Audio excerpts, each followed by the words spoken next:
नमस्कार, आप देख रहे हैं के न्यूज इंडिया और मैं हूं आपके साथ गरिमा बाजपेयी। खबर उत्तर प्रदेश का रुख करते हैं, लेकिन उससे पहले एक नजर आज की बड़ी खबरों पर। सीएम योगी आदित्यनाथ विपाक सदस्यता महाअभियान 2023 का किया आगाज। आज से 30 सितंबर तक चलेगा महाअभियान।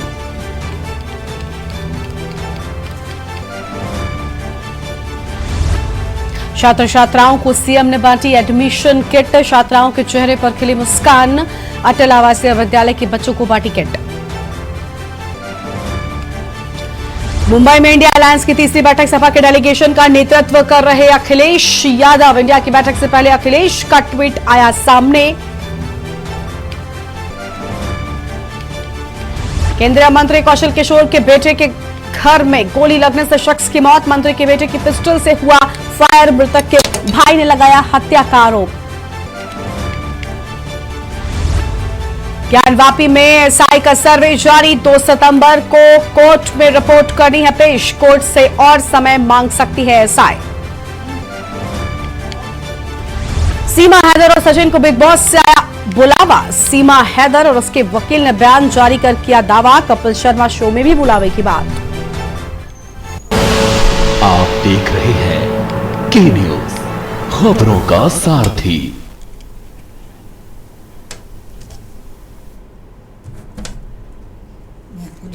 और अब रुक करते हैं खबरों की ओर। अगली खबर आपको हम बताते हैं, जहां पर प्रदेश में आपको बता दें कि बी पैक सदस्यता अभियान का शुभारंभ किया गया है और सीएम योगी ने इस अभियान का शुभारंभ किया है और इस खास कार्यक्रम को मुख्यमंत्री योगी आदित्यनाथ ने संबोधित भी किया है। और ये अहम खबर आपको हम बता रहे थे, जहां पर मुख्यमंत्री की ओर से संबोधन हुआ है। फिर से डबल इंजन की सरकार, एक बार फिर से डबल इंजन की सरकार इस सहकारिता को समृद्धि के साथ जोड़ते हुए इस कार्यक्रम को आगे बढ़ाने का कार्य कर रही है। इसके लिए अनेक कार्यक्रम प्रारंभ हुए हैं और खासतौर पर जो सबसे आधारभूत इकाई पैक्स है, अब तक तो वह बीज और खाद के बेचने तक ही सीमित रहता था, उसकी उपलब्धता की सीमित रहता था। अब तो उसको कॉमन सर्विस सेंटर के रूप में भी डेवलप किया जा रहा है।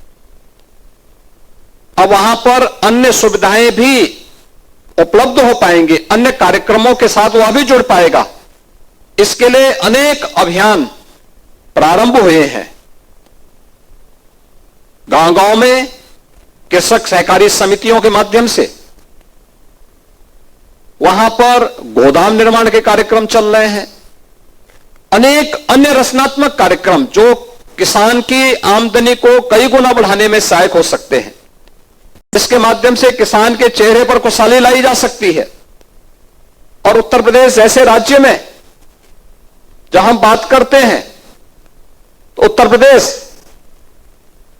अपनी समृद्ध खेती के लिए जाना जाता रहा है। हमारे पास दुनिया की सबसे उर्वरा भूमि है, तो सबसे अच्छा जल संसाधन भी उत्तर प्रदेश के पास मौजूद है। 2,61,00,000 से अधिक किसान हमारे पास ऐसे हैं जो प्रधानमंत्री किसान सम्मान निधि से सीधे सीधे जुड़े हुए हैं। राज्य में अब भी 25 से 26% शेयर कृषि के पास है। हम इसमें और भी अच्छा योगदान दे सकते हैं। और मैं तो बार बार इस बात को कहता हूं, किसानों को समय पे बीज मिले, समय पे खाद मिले, किसानों को समय पर हमारी ये सभी इकाइयां पूरी प्रभावी ढंग से काम करना प्रारंभ कर दे, तो कोई कारण नहीं कि हमारा अन्नदाता किसान इसी धरती से सोना उगलने का काम न कर दे। वह कर सकता है, लेकिन उसको उस प्रकार की सुविधाओं से युक्त करना पड़ेगा।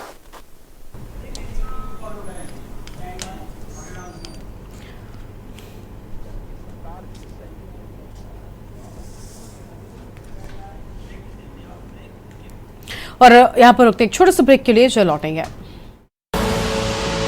देख रहे हैं के न्यूज, खबरों का। ब्रेक के बाद आप सभी का स्वागत है। मुख्यमंत्री योगी आदित्यनाथ ने अटल आवासीय विद्यालय के छात्र छात्राओं को एडमिशन किट का वितरण किया है। वह प्रधानाचार्यों, प्रशासनिक अधिकारियों, शिक्षकों और छात्र छात्राओं से संवाद तथा अटल आवासीय विद्यालय परिचयिका का विमोचन व वेबसाइट की लॉन्चिंग की है। सत्र का शैक्षिक कैलेंडर सत्र प्रारंभ होने के पहले ही जारी हो जाना चाहिए। वर्ष भर में कहां कहां कब कब क्या कार्यक्रम होने हैं, और फिर यह भी तय होना चाहिए कि समय समय पर अटल आवासीय विद्यालयों की आपसी प्रतियोगिताओं को, कभी डिबेट की प्रतियोगिता हो सकती है, कभी खेल कूद की प्रतियोगिता हो सकती है, कभी निबंध लेखन की प्रतियोगिता हो सकती है, कभी जनरल नॉलेज से संबंधित प्रतियोगिताओं का आयोजन आपस में करना चाहिए।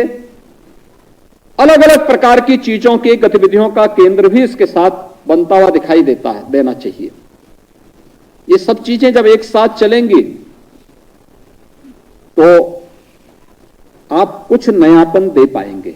देश और समाज के अंदर घटित होने वाली घटनाओं की जानकारी रखना, देश के अंदर क्या हो रहा है, समाज के अंदर क्या कुछ घटित हो रहा है, शासन की योजनाएं किस रूप में क्रियान्वित हो रही हैं, इन सब की भी जानकारी रखना। लाइब्रेरी के प्रति बच्चों को आग्रही बनाना, उसको व्यवहारिक बनाने का प्रयास होना, ये सभी चीजें अगर आपके साथ एक साथ लेकर के चलेंगे, इसके बहुत बेहतर परिणाम आएंगे।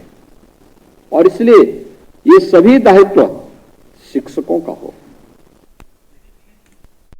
केंद्रीय मंत्री कौशल किशोर के बेटे के घर पर युवक का शव मिलने के बाद मंत्री जी का बयान सामने आया है। उन्होंने इस दौरान क्या कुछ कहा है, एक बार सुनते हैं।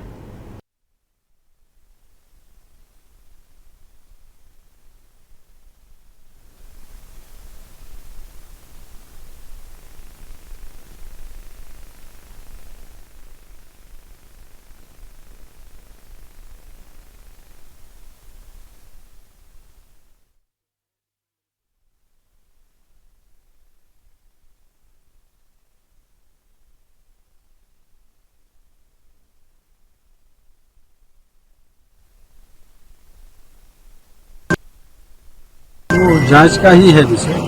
फॉरेंसिक टीम भी इसमें पूरी लेकर के गई है। जो रिपोर्ट है उसमें परिजनों ने लेकर के जो दिया है उसकी जांच होगी।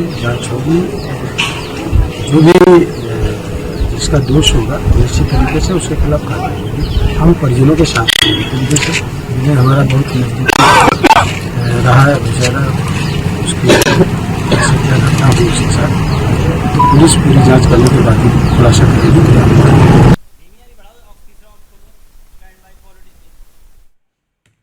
और केंद्रीय मंत्री के घर पर युवक की हत्या के मामले में मृतक युवक के भाई ने मंत्री के बेटे पर हत्या करवाने का आरोप लगाया है। इस दौरान मृतक के भाई ने क्या कुछ कहा, ये भी सुन लीजिए।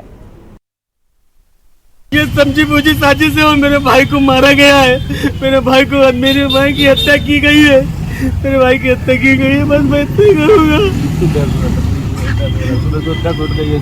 क्या विकास साजिश में शामिल हो सकता है? कहिए तो कह सकता हूँ बिल्कुल, क्योंकि वो अपना पिस्टल भी उनको ले जाना चाहिए था। उनका पिस्टल भी घर पे था और उनको भी ये जैसे उसमें था कि जब दिल्ली जाते कहीं भी जाते थे तो उसको लेके जाते थे। कल वो क्यों नहीं उसको लेके गए और क्यों अपना पिस्टल भी नहीं लेके गए? सब कुछ ये सोची समझी साजिश है और मैं सब कुछ यही करता हूँ। मेरे भाई को क्यों मारा? बस मेरे भाई को क्यों मारा? तो बस इतना ही कहना चाहूँगा कि मेरे भाई क्यों मारा। किस कंडीशन में कहाँ लगी? क्या कोई शक नहीं है? कोई आत्महत्या? जी गोली कोई आत्महत्या करता है तो जहाँ पे होता कहीं किसी में वो आत्महत्या करेगा नहीं करेगा, क्योंकि वो मेरे घर का लीडर था। मेरे तीनों भाइयों मेरी माँ का लीडर था। केंद्रीय मंत्री के आवास पर हुई हत्या का मामला राजनीतिक रूप लेना शुरू कर चुका है। जहां समाजवादी पार्टी के राष्ट्रीय प्रवक्ता ने निशाना साधा है, तो वहीं कांग्रेस के वरिष्ठ नेता ने भी अपने मामले में अपना बयान दिया है। उन्होंने क्या कुछ कहा है, एक बार सुनाते हैं। भारतीय जनता पार्टी कैसा देश और कैसा प्रदेश बनाना चाहती है? दिल्ली में मंत्री कहता है गोली मारो, गाली देकर। मंत्री का बेटा किसानों को गाड़ी से रौंद के मार देता है। और अब लखनऊ की घटना ने तो एकदम से उत्तर प्रदेश की कानून व्यवस्था की पोल खोल दी है। जिस तरह से मंत्री के घर में मंत्री के बेटे के रिवॉल्वर से हत्या होती है, तो उत्तर प्रदेश में कौन सा स्थान सुरक्षित है? कुछ सरकार बता दे। जब मंत्री के घर में हत्या हो जाती है, मंत्री के बेटे के रिवॉल्वर से हत्या हुई पुलिस मान रही है, तो मुझे लगता नहीं उत्तर प्रदेश का कोई कोना सुरक्षित भी है। उत्तर प्रदेश एक ऐसा प्रदेश बन गया है जहां आप कहीं नहीं सुरक्षित हैं। जिस प्रदेश की राजधानी में केंद्रीय मंत्री के घर पर हत्याएं हो रही हों और हत्या मंत्री के बेटे की रिवॉल्वर से, आप सोचिए कि उस प्रदेश में कहां है कानून व्यवस्था। और ये कोई पहली घटना नहीं है। लखीमपुर में केंद्रीय मंत्री के बेटे ने थार चढ़ाकर के किसानों की हत्या कर दी। अब एक दूसरे केंद्रीय मंत्री के घर में हत्या होती है और लखनऊ पुलिस कह रही है कि वो हत्या मंत्री के बेटे के रिवॉल्वर से हुई है। तो आप सोचिए, भारतीय जनता पार्टी में शामिल मंत्री या बड़े नेताओं का घर अपराध का अड्डा बन गया है और उनके इर्द गिर्द रहने वाले सब अपराधी बन गए हैं और उनको लाइसेंस दिया है योगी सरकार ने। अब सोचिए उत्तर प्रदेश में क्या है। और कौशल किशोर के बेटे की फ्लाइट की फोटो वायरल हुई है। विकास किशोर के साथ बच्चूलाल ने ली थी सेल्फी। फ्लाइट का टिकट भी आया सामने। विकास किशोर के साथ बच्चूलाल ने सेल्फी ली थी। लखनऊ से खबर आपको हम बता रहे हैं। तो विकास किशोर के साथ में बच्चूलाल ने तस्वीर ली थी और टिकट का फोटो भी सामने आया। फ्लाइट का टिकट भी सामने आया है। यह आम खबर आपको हम बता दें। कौशल किशोर के बेटे के दोस्त की हत्या हुई है। विकास किशोर के साथ अब फिलहाल ये तस्वीर सामने आ रही है। बच्चूलाल ने सेल्फी ली थी। यह आम खबर आपको हम बता दें। लखनऊ से खबर है। कौशल किशोर के बेटे की फ्लाइट की फोटो वायरल हुई है। कौशल किशोर ने भी पूरे मामले पर कहा है कि पिस्टल मेरे बेटे की है, लेकिन मेरे बेटे ने हत्या नहीं की, वो घर पर नहीं था, बाहर है। और अब इस पूरे मामले के बाद फ्लाइट का टिकट भी सामने आ गया है। इसके साथ ही फोटो भी वायरल हो रही है। हालांकि अब पूरा मामला राजनीतिक गलियारों में गरमाने लगा है। अरमान आसिफ हमारे साथ लखनऊ से जुड़ चुके हैं। अरमान, एक तरफ विकास किशोर के दोस्त की हत्या हो जाती है उन्हीं के पिस्टल से, ऐसा लखनऊ पुलिस का कहना है, लेकिन दूसरी ओर अब एक तस्वीर सामने आ गई है और साथ ही टिकट का फोटो भी सामने आ चुका है। ये पूरा मामला किस तरीके का नजर आ रहा है फिलहाल? जी देखिए, बिल्कुल आपको बता दें, जिस विनय लड़के की हत्या हुई है, हम अभी भी उसी के घर के बाहर खड़े हैं। हम आपको दिखाना चाहेंगे कि ये वो घर है जो कौशल किशोर जो केंद्र राज्य मंत्री हैं, ये उनका घर है। आपको दिखाना चाहेंगे कि यही वो कमरा है जिसमें देर रात पुलिस का ये कहना है कि पार्टी हो रही थी। इसी कमरे के जो ठीक पीछे वाला कमरा है, जो डेड बॉडी विनय की बरामद हुई थी, वो उसी कमरे से हुई थी। आपको एक चीज और दिखाना चाहेंगे कि ये जो एसी के बाहर जो डक्ट लगे हैं, एक एसी के बाहर जो डक्ट लगे हैं, जो सामने वाला डक्ट है वो अभी भी ऑन है, एसी अभी भी अंदर का चल रहा है। और ये बॉडी इसके जो ठीक पीछे वाला कमरा है, उसी से बॉडी बरामद की गई थी। फिलहाल अभी घर को तो पुलिस ने सीज कर दिया है। तो तमाम कयास लगाए जा रहे हैं, तमाम आरोप भी लगाए जा रहे हैं जो मृतक है उसके भाई की तरफ से, कि उसके जो विकास किशोर है कि कहीं ना कहीं उसका इससे पूरे साजिश में हाथ है। हालांकि अभी जो जानकारी निकल के आ रही है, जो विकास किशोर है उसने अपना टिकट जो फ्लाइट का था उसने अपने वायरल किया है कि मैं देर रात नहीं था। और केंद्र राज्य मंत्री का भी यही कहना था कि मेरा बेटा देर रात नहीं मौजूद था। हालांकि ये अभी जांच का विषय है, पोस्टमार्टम भी जारी है, देर शाम तक पोस्टमार्टम की भी रिपोर्ट आ जाएगी। और वहीं अभी बात करें कौशल किशोर की, तो आपको बताना चाहेंगे, जानकारी देना चाहेंगे कि कौशल किशोर की भी जो तबीयत है वो बिगड़ गई है। वो अभी मीडिया से बात नहीं कर रहे हैं और उनकी तबीयत खराब होने की वजह से वो अभी फिलहाल किसी से बात नहीं कर पा रहे हैं। तो पुलिस तमाम एंगलों को, तमाम जो सीसीटीवी यहाँ लगे थे उनमें खंगाल रही है कि किस तरीके से क्या वारदात हुई थी, जो अचानक से ये हुआ था। और एक बात और, कौशल किशोर का ये कहना है कि जो बीती रात थी वहाँ इस आवास पर जहाँ पे हत्या हुई है वहाँ पे कोई पार्टी नहीं चल रही थी, लेकिन सुबह जो डीसीपी ने बयान दिया उसमें डीसीपी का साफ तौर पे ये कहना है कि देर रात में यहाँ पे पार्टी चल रही थी, जिसके बाद क्या कुछ वजह हुई जिसके वजह से इतना बड़ा कांड हो गया। जी बिल्कुल अरमान, देखिए कई सारी चीजें इस पूरे मामले में सामने आ रही हैं। एक तरफ इस पूरे मामले में अब राजनीति भी गर्मा गई है, जो विपक्षी हैं वो लगातार मंत्री को घेर रहे हैं, कई तरह की बातें हो रही हैं, लेकिन पार्टी की बात खुद लखनऊ पुलिस ने कही, जैसा कि आपने कहा, और इसके साथ ही इस पार्टी में 4 से 5 लोगों की मौजूदगी थी। कौन थे ये लोग? क्या इन लोगों की ओर से कुछ सामने आया है कि आपस में दोस्त थे? और आखिर जब विकास कौशल खुद घर पर मौजूद नहीं थे तो उनकी गैर मौजूदगी में घर पर पार्टी क्यों हो रही थी? किस बात पर पार्टी चल रही थी? क्या सबको लेकर कोई जानकारी सामने आई है? जी बिल्कुल, आपको बता दें कि यही सबसे बड़ा सवाल उठा है और पुलिस कहीं ना कहीं इन्हीं सवालों को टटोलने में लगी हुई है कि पहली बात, जिस बंदूक से हत्या हुई है वो विकास कौशल के नाम रजिस्टर्ड है। दूसरी, जब विकास कौशल यहाँ मौजूद नहीं है तो इस घर में, जो घर उनका खुला है, जो कोई भी एक्सेस कर ले रहा है वहां इनकी गन क्या कर रही थी? और जो ये 3 लोगों को जिनको हिरासत में लिया गया और जो एक शख्स जिसकी मौत हुई है, ये चारों विकास कौशल के दोस्त बताए जा रहे हैं। साथ में ये भी कहना था कि जब पार्टी का कोई किसी तरह की मीटिंग होती थी या कुछ होती थी तो कार्यकर्ता आके इसी आवास में रुकते थे। ये वही आवास है जहाँ पे कौशल किशोर के जो समर्थक थे वो आते थे, वो रुकते थे, तमाम रणनीतियां बनाई जाती थी, वो सब इसी आवास में होता था। लेकिन सबसे बड़ी बात यही सामने आ रही है कि जब विकास कौशल बिल्कुल, यानी कई सारे सवाल हैं जो अभी भी अनसुलझे हैं और जिनके राज जो है वो सामने आने हैं। हालांकि अब जांच शुरू हो चुकी है। शुक्रिया आपका अरमान हमारे साथ जुड़ने के लिए। तो यह अहम खबर और सवाल बड़ा कि आखिर इसमें हत्यारा कौन है। इसी बीच इस मामले से जुड़ी एक बड़ी खबर भी आपको बताते हैं। अब इस पूरे मामले की सीबीआई जांच की मांग की गई है। कौशल किशोर के घर पर हत्या मामले में जांच की मांग हुई है। लखनऊ से यह बड़ी जानकारी आपको हम बता दें। हत्या मामले की सीबीआई जांच की मांग तेज हो गई है। तो इस पूरे मामले में अब सीबीआई जांच की मांग की जा रही है। अमिताभ ठाकुर ने सीबीआई जांच की मांग की है। इस वक्त की बड़ी खबर आपको बता दें, अमिताभ ठाकुर की ओर से सीबीआई जांच की मांग की गई है। आजाद अधिकार सेना के राष्ट्रीय अध्यक्ष हैं अमिताभ ठाकुर और इस पूरे मामले में सीबीआई जांच की मांग की है। लखनऊ से बड़ी जानकारी, कौशल किशोर के घर पर हत्या मामले में जांच की मांग हुई है।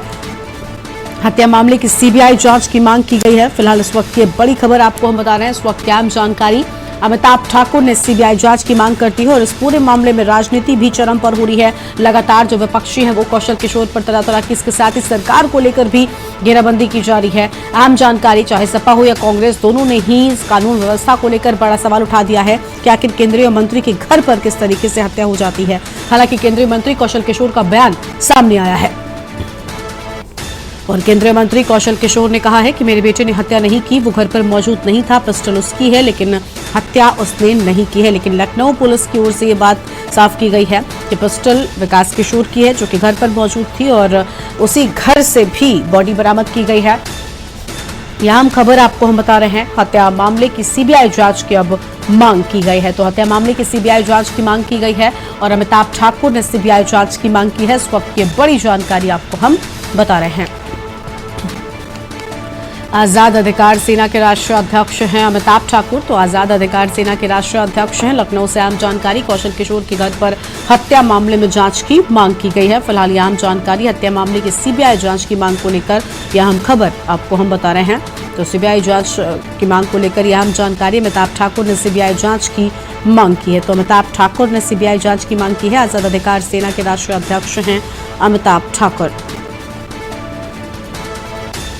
और लखनऊ से आम खबर, कौशल किशोर के घर पर हत्या मामले में जांच की मांग की गई है। सीबीआई जांच की मांग को लेकर यह आम खबर आपको हम बता रहे हैं और हत्या मामले की सीबीआई जांच की मांग, आम खबर आपको हम बता दें, अमिताभ ठाकुर ने सीबीआई जांच की मांग की है। तो अमिताभ ठाकुर की ओर से सीबीआई जांच की मांग की गई है।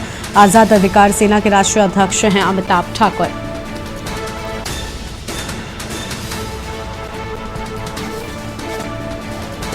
तो लखनऊ से यह बड़ी जानकारी आपको हम बता दें। हत्या मामले की सीबीआई जांच की मांग को लेकर फिलहाल इस वक्त की बड़ी खबर आपको हम बता रहे हैं।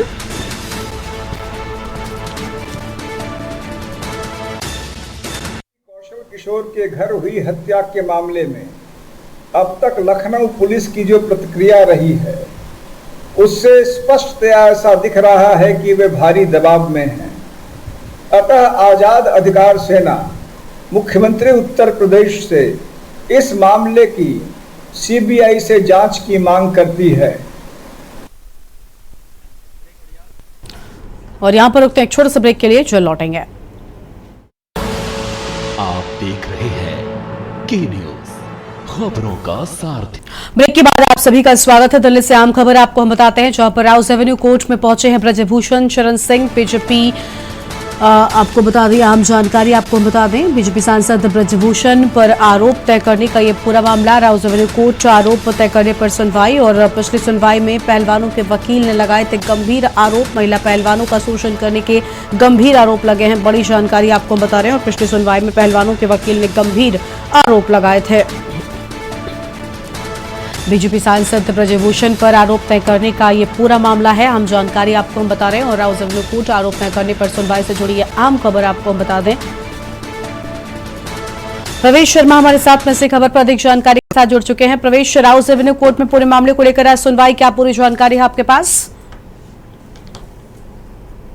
बिल्कुल, देखिए आपसे थोड़ी देर बाद बताया जा रहा है, क्योंकि कोर्ट में और भी मामले चल रहे थे, तो इस वजह से थोड़ा सा मामला डिले हो चुका है। लेकिन राज एवेन्यू कोर्ट में ब्रजभूषण सिंह पहुंच चुके थे सुबह टाइम से ही अपने, क्योंकि 12 बजे सुनवाई का समय था, लेकिन वो थोड़ा सा डिले हुआ है। और मैं आपको सबसे बड़ी बात जो सामने निकल कर आ रही है कि अहम मुद्दे ये आ रहे हैं कि जिन महिला पहलवानों ने आरोप लगाए थे, जिस जगह पे वो आरोप लगे थे, वहां पर उन्होंने साक्ष्य जुटाकर जो है दे दिए हैं कोर्ट में। और सबसे बड़ी बात यह है कि दिल्ली पुलिस की 164 के बयान की चार्जशीट